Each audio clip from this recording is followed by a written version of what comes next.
Sommes-nous en 2024 immergés dans la société de l'information ou dans la société du spectacle? En tout cas, la médiation médiatique est aujourd'hui indissociable de la vie politique, de la politique, du politique. Et cette médiation médiatique produit des biais, des catégories, fabrique des monstres et des méchants. Et des fois, elle accentue les divisions, brise le lien social et tente d'imposer une sorte de hiérarchisation de la valeur des vies humaines à travers la banalisation de la vie des uns, réduite à des froides statistiques, et la valorisation de la vie des autres, considérée à hauteur d'individus. Elle est à ce titre un instrument de la nécropolitique, selon l'expression du philosophe Achille Mbembe, qui désigne ainsi le pouvoir de choisir qui va vivre et qui va mourir. Un principe qui a toujours existé, mais qui prend des proportions extrêmes dans notre société technologique, mondialisée et médiatique. La médiation médiatique est un pouvoir, mais par une sorte d'auto-enchantement, elle se veut le pouvoir, une sorte de pouvoir total auquel participent les sphères politiques, économiques, administratives. Ces dernières semaines, ces derniers jours, on a pu s'en rendre compte, notamment à l'occasion de l'an 1 du 7 octobre 2023. On en parle dans cette édition spéciale de l'actu démasqué.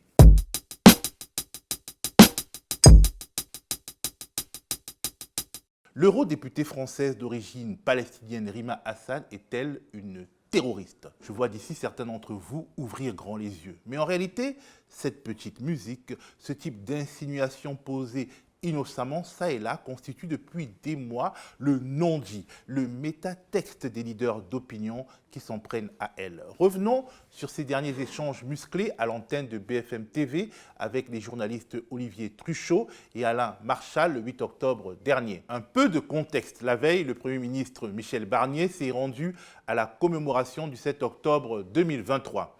Et lors de son discours, des huées ont retenti à l'évocation du nom d'Emmanuel Macron. Un an après le 7 octobre, 4000 personnes rassemblées par le CRIF pour rendre hommage aux victimes de l'attaque.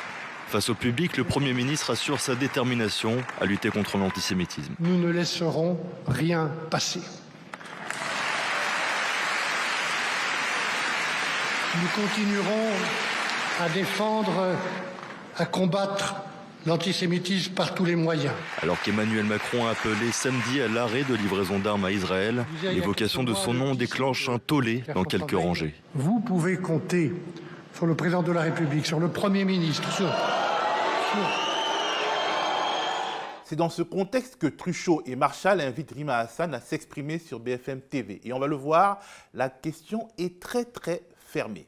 Bonsoir, vous comprenez les sifflets contre le président de la République ou vous les condamnez? Bien sûr que Rima Hassan ne peut pas comprendre le message envoyé par celles et ceux qui s'indignent qu'on puisse plaider pour une trêve dans l'administration quotidienne de la mort à son propre peuple. Si elle veut rester dans le cadre édicté, elle ne peut donc qu'apporter son soutien à Emmanuel Macron, dont l'attitude dans ce conflit est pour le moins ambiguë, dont elle est une opposante, dont le gouvernement réprime les voix pro-palestiniennes par tous les moyens que l'on connaît. Et si elle décide d'être bonne joueuse et d'approuver Macron, elle sait que cela revient à alimenter le discours adverse qui tiendra ses propos pour une preuve de la compromission du locataire de l'Élysée. Elle change donc de braquet et attaque dans un premier temps BFM. Je vous remercie d'abord de votre invitation. Je me permets juste une toute petite parenthèse et puis je vais répondre à votre question.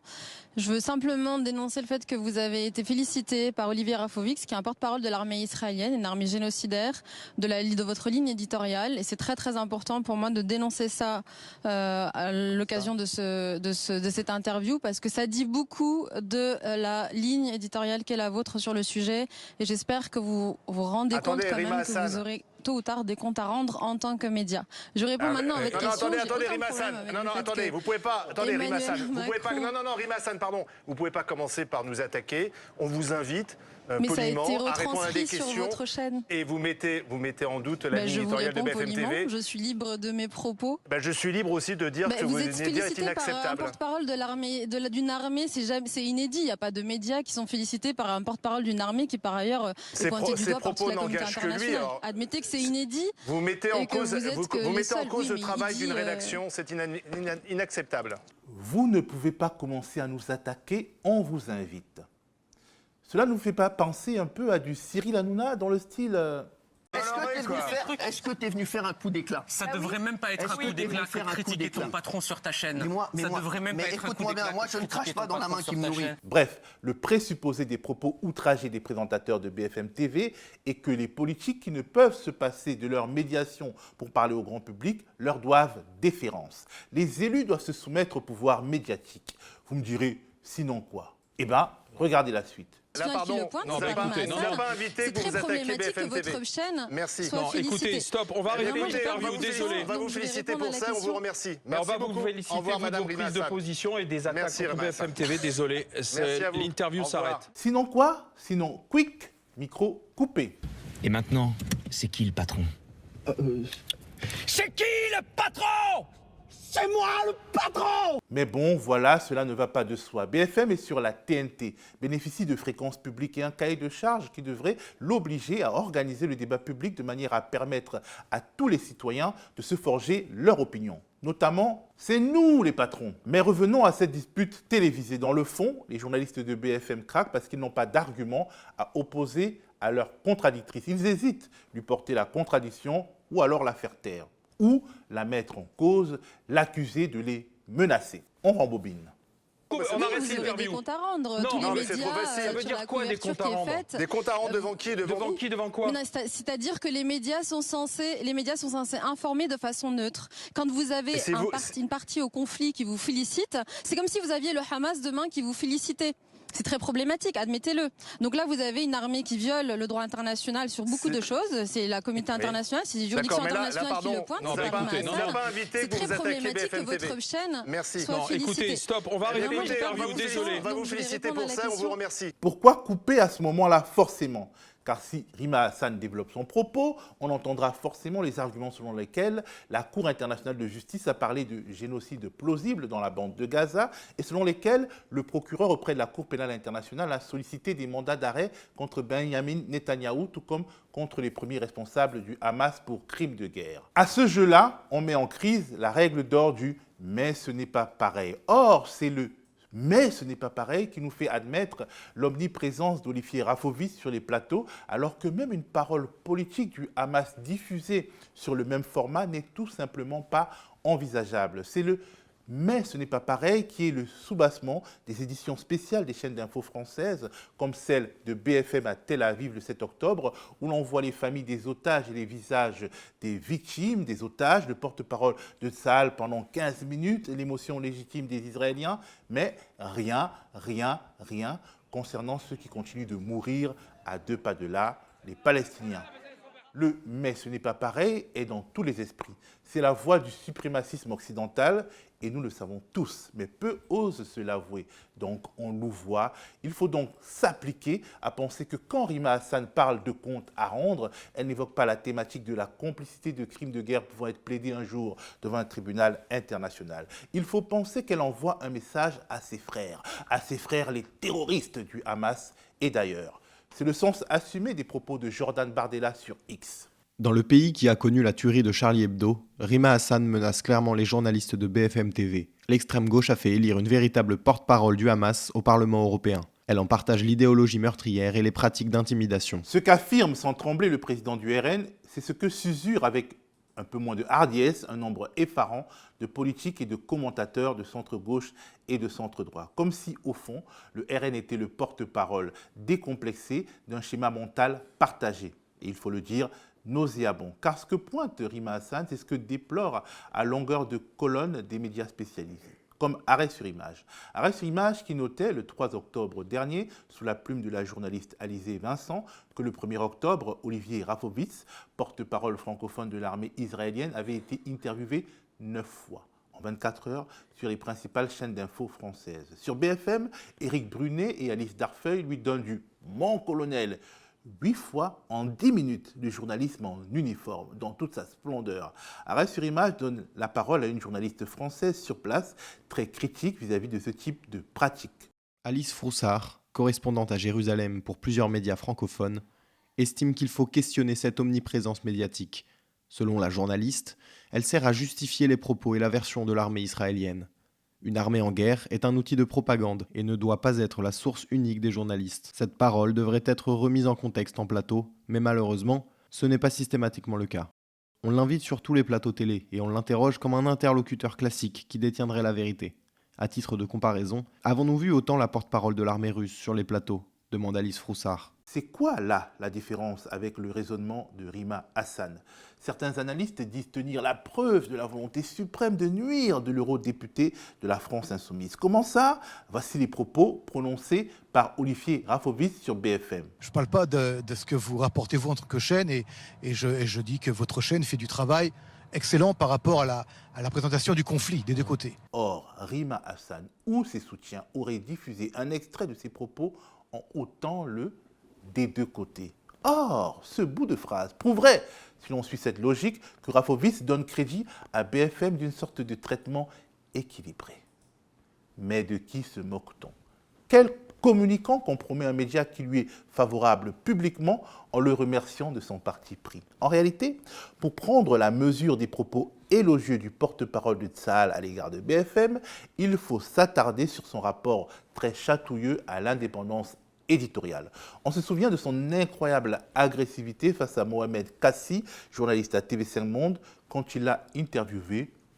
Normalement, c'était le 15 novembre 2023. Entrer dans un hôpital, ça correspond selon vous au respect des règles et du droit international et en particulier humanitaire ? Et pour vous, un hôpital qui est utilisé comme base militaire... Non, moi je ne donne pas mon point de vue, Olivier Rafovitch, vous êtes porte-parole de l'armée israélienne, je suis journaliste, je vous pose la question. Non, moi je la pose aussi, vous êtes journaliste, vous êtes également un être humain. Vous êtes également quelqu'un qui habite en Europe. Un hôpital doit-il être utilisé comme base militaire ? La réponse est non, évidemment. Évidemment que non. Il n'y a aucune stratégie militaire qui fait que vous puissiez faire sortir, par exemple, si ces combattants s'y trouvent avant d'entrer dans l'hôpital, c'est impossible. Écoutez, vous connaissez le Hamas, vous avez vu ce qu'ils ont fait. Ils ont massacré des enfants, éventré des femmes, brûlé des gens, brûlé des maisons. Vous croyez quoi ? Qu'ils se comportent selon le droit international ? Qu'ils se comportent selon la justice, selon le respect du droit humain ? Donc donc vous comportez comme le Hamas, c'est ce que vous nous dites ce soir ? Là, vous comportez maintenant non pas comme un journaliste, mais comme quelqu'un qui prend une position politique. Olivier Rafovitch, vous venez de dire le Hamas, comment s'est-il comporté ? Je vous demande si vous calquez sur eux. Non. Monsieur, je vous demande un peu de respect, s'il vous plaît. Ce que vous me dites là, c'est une attaque à l'État d'Israël et à Tsahal.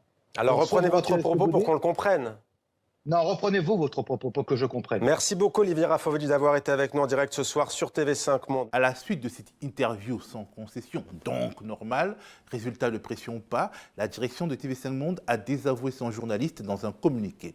Un journaliste dont l'honneur va par la suite être rétabli par l'ARCOM, le gendarme français de l'audiovisuel, lequel a affirmé qu'il n'avait commis aucune faute.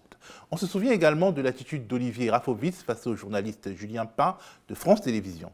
On a bien vu ces tunnels qui passent effectivement sous l'hôpital, ou juste à côté, ça, on ne peut pas le nier, il y a des journalistes qui sont allés dedans. En revanche, les journalistes qui sont allés dedans, on leur a parlé, nous disent qu'on ne voyait pas le tunnel ressortir dans l'hôpital. Et deuxième chose, ça ne ressemblait pas à un centre de commandement. Est-ce que vous êtes toujours persuadé que c'était un centre de commandement, ces tunnels ? On n'est pas persuadé, on le sait. Qu'est-ce qui vous fait dire ça ? Je vous dis, il y a deux choses. D'abord, on était présents, on l'a vu. Et puis, on a des centaines de terroristes du Hamas, des Nourba qui sont chez nous et qui parlent et qui donnent le renseignement le plus précis. Et on a tout. Votre question nous dérange. Pourquoi ? Parce que c'est inadmissible qu'une démocratie comme la vôtre pose une question à une autre démocratie.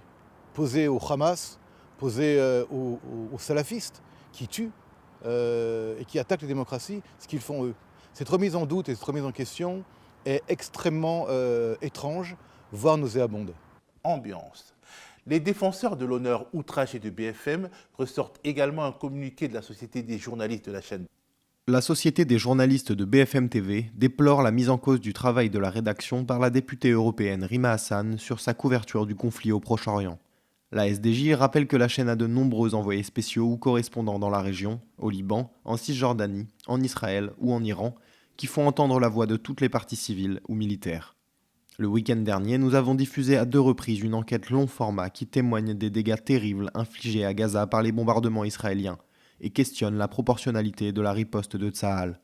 L'enquête, réalisée avec des journalistes palestiniens basés à Gaza, a d'ailleurs été vivement contestée en plateau par le porte-parole de l'armée israélienne Olivier Rafovitz, interviewé sans concession à l'antenne. La SDJ regrette qu'une phrase prononcée par Olivier Rafovitz durant cette interview ait été sortie de son contexte et instrumentalisée pour prendre à partie BFM TV et le travail de sa rédaction. Bon à savoir, la même société des journalistes s'alarmait fin 2023 de la part belle faite à l'armée israélienne à l'antenne au détriment de la population de Gaza. Nous sommes donc en pleine orchestration d'une panique morale surjouée, au cœur de ce qui peut être malheureusement considéré comme le bilan minable de la médiacrature française depuis le 7 octobre 2023, et qui peut se résumer à la mise en scène infinie de polémiques politiciennes franco-françaises sur des petites phrases constitutives de délits imaginaires, d'islamo-gauchisme et d'apologie du terrorisme. Des polémiques d'autant plus indécentes qu'elles ont servi à couvrir les cris de dizaines de milliers d'enfants morts et disparus dans la bande de Gaza. Morts, non pas de maladie ou d'accident de la circulation, mais tués par les bombes d'une armée considérée comme celle des États-Unis d'Occident. Tués sans plus d'indignation que cela parce que leur vie ne vaut pas tant que cela dans l'esprit de beaucoup trop de journalistes et pas que. Un exemple frappant de cette indifférence et de ce cynisme, c'est une interview accordée par le journaliste palestinien Rami Abou Jamas à Alain Marchal et Olivier Truchot de BFM. Justement, Rami Abou Jamas a perdu 176 de ses confrères, de nos confrères, à Gaza en un an, ce qui est un carnage sans précédent sur un tout petit espace, un aussi petit espace dans l'histoire récente. 176 confrères tués par l'armée israélienne, confrères de Truchot et Marchal aussi. Enfin, on imagine. Le peuple de Rami Abou Jamas meurt, tente de fuir, survit sous des tentes et tenaillé par la faim.